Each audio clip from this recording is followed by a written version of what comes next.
রাত 12টার পরে সেই পুরনো রেল স্টেশনে দাঁড়ানোর ইচ্ছে আমার কখনো ছিল না, কিন্তু সেদিন যেন অদৃশ্য কারো টানেই এসে পৌঁছে গেলাম প্ল্যাটফর্মে। বাতিগুলো ম্লান, চারপাশে ঘন কুয়াশা, দূরে কোথাও কুকুর ডেকে উঠছে। মনে হচ্ছিল পুরো স্টেশনটা যেন নিঃশ্বাস চাপা দিয়ে শুধু আমার দিকেই তাকিয়ে আছে। আমি প্রথম শুনেছিলাম এই ট্রেনের গল্প স্কুলে, মৃত যাত্রীদের ছায়া নাকি প্ল্যাটফর্মে নেমে ঘরে। তখনই সব মানিনি, কিন্তু সেদিন দাঁড়িয়ে থাকতে থাকতে বুকের ভেতর অদ্ভুত একটা ভারী অনুভূতি হচ্ছিল। কুয়াশার ভেতর হঠাৎ টুক করে আলো জ্বলে উঠল। মনে হলো দূরে কোথাও হেডলাইট, অথচ এই লাইন দিয়ে তো রাত 12টার পর কোনো ট্রেন আসে না, এটা আমি নিশ্চিতভাবে জানতাম। রেলের শব্দটা ধীরে ধীরে কাছে আসতে লাগলো, কিন্তু শব্দটা যেন সাধারণ ট্রেনের মতো নয়, যেন ধাতব নিঃশ্বাস। আমি পেছনে তাকালাম। পুরো প্ল্যাটফর্মে আমি ছাড়া আর কেউ নেই। আমার গলা শুকিয়ে গেল। ট্রেনটা থামলো ধীরে, ঠিক আমার সামনে।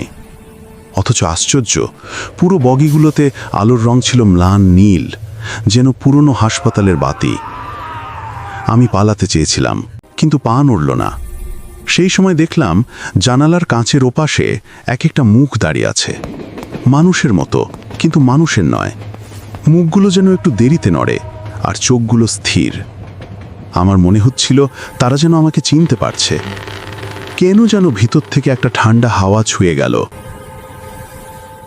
হঠাৎ বগির দরজা খুলে গেল। কোনো কন্ডাক্টর নেই, কেউ নেই, তবু দরজাটা এমনভাবে খুলল যেন আমাকে আমন্ত্রণ জানাচ্ছে। আমি সরে দাঁড়াতে চাইলাম, কিন্তু অনুভব করলাম আমার ব্যাগের স্ট্র্যাপে কেউ টান দিল। মাথা ঘুরে তাকালাম, কেউ নেই। ব্যাগটা মেঝেতে পড়ে গেল। তারপর যা দেখলাম আজও মনে পড়লে শরীর কেঁপে ওঠে। ট্রেনের ভেতর থেকে একটা ছায়া মূর্তি আধা আলো আধা কুয়াশার মধ্যে দাঁড়িয়ে আছে। মুখ নেই, চোখ নেই, কিন্তু উপস্থিতি আছে। আর সেটি যেন আমাকে ঠান্ডা ধীর কণ্ঠে বলল কথাটুকুই যা শুনলে মানুষ বোঝে, এ পথে আর ফেরা হয় না। শব্দটা কানে বাজল, কিন্তু শব্দটা মানুষের নয়, যেন লোহার রেল লাইন নিজেরাই কথা বলে উঠেছে। আমি হঠাৎ দৌড় শুরু করলাম। পেছনে তাকাইনি, শুধু শুনছিলাম আমার দৌড়ের তাল মিলাতে ট্রেনের দরজাগুলো একে একে বন্ধ হচ্ছে। প্ল্যাটফর্মের শেষ প্রান্তে এসে যখন শ্বাস নিতে থামলাম, কুয়াশার ভিতর থেকে সেই ট্রেনটা ধীরে ধীরে সরে গেল, কোনো শব্দ ছাড়াই।